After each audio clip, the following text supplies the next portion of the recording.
Bueno, mi nombre es Claudio Rodríguez. Yo en este caso, para esta entrevista, yo estuve detenido por los hechos de Tablada, participé de la acción de la toma del cuartel de la Tablada en enero, el 23 de enero de 1989. Por esos hechos yo estuve detenido 12 años y bueno, después de todo aquello, que fue cruento y con mucha pérdida de compañeros y de toda esa larga cárcel, también hubo todo un montón de años de lucha por lo que había pasado en el cuartel por parte de los milicos. ¿Y qué significa, después de tantos años de lucha y tantos años de vulneración de derechos, la condena a Arrillaga, ¿no?, que era el jefe del cuartel Tablada en ese momento? Bueno, eso fue una cosa que nos movilizó. Fue para nosotros un cambio tremendo con lo que venía pasando. Esta condena se da ahora, después de 30 años de lo que fue aquello, digamos. Es decir, durante 30 años hubo impunidad para estos tipos. Recordemos que esto fue durante el gobierno de Raúl Alfonsín, que este milico, que ya venía con sus crímenes durante la dictadura, que hoy tiene su sexta condena con esta. ¿Condena perpetua? Claro, su sexta condena a cadena perpetua por delitos de genocidio, digamos. Después de aquellos hechos y después de estas barbaridades, donde hay 4 compañeros desaparecidos, hoy el juicio fue por uno de los compañeros, recién ahora pudimos avanzar. Para decirte, hoy estaba pensando en unas cifras.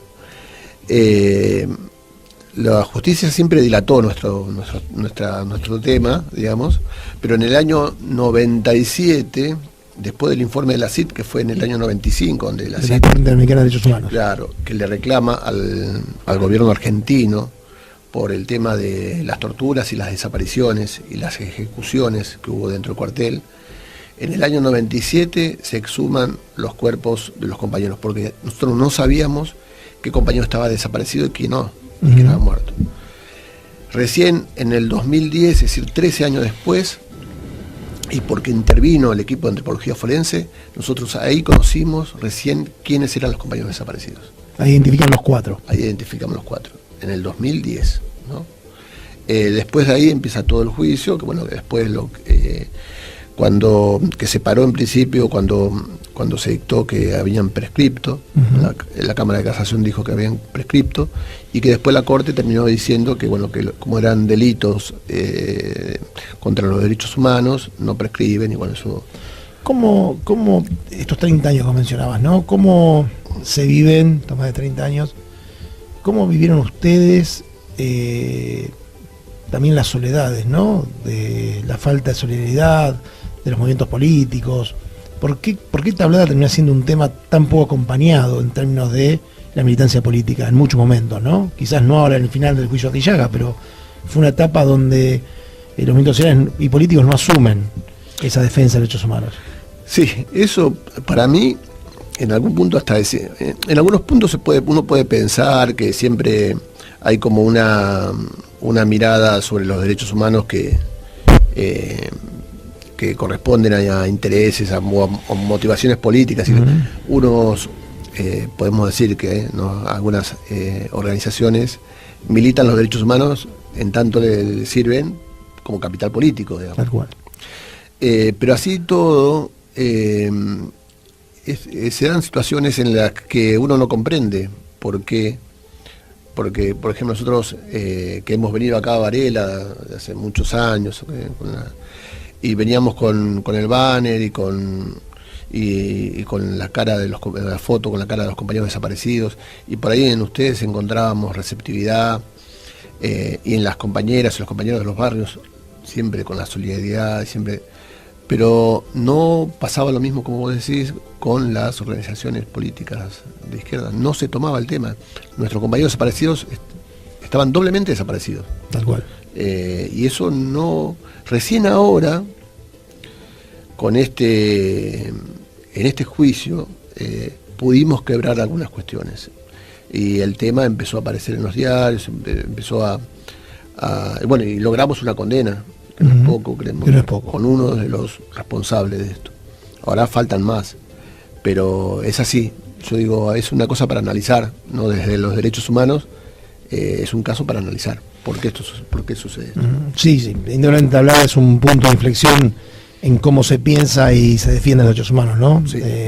No se puede evaluar, depende si coincido con el hecho, defiendo los derechos humanos, y si no coincido, me escondo y abandono en la soledad a las víctimas del nuevo terrorismo de Estado, ¿no?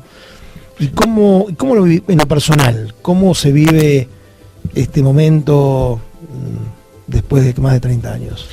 Y fue fuerte, porque mueve más allá de las cuestiones jurídicas, políticas, mueve cuestiones humanas, así cuestiones de cada uno, que tienen que ver con lo que fueron los hechos. Yo recordaba, por ejemplo, el otro día yendo ahí hicimos unas pancartas con las caras de los compañeros que habían caído en Tablada, y estaba la foto de Beto Maldonado, que es un compañero de acá de Varela, que bueno, es un compañero que hoy no... Sería bueno que en algún momento nos pongamos a recordar la historia de Beto, este compañero que es un compañero de acá del barrio Monteverde,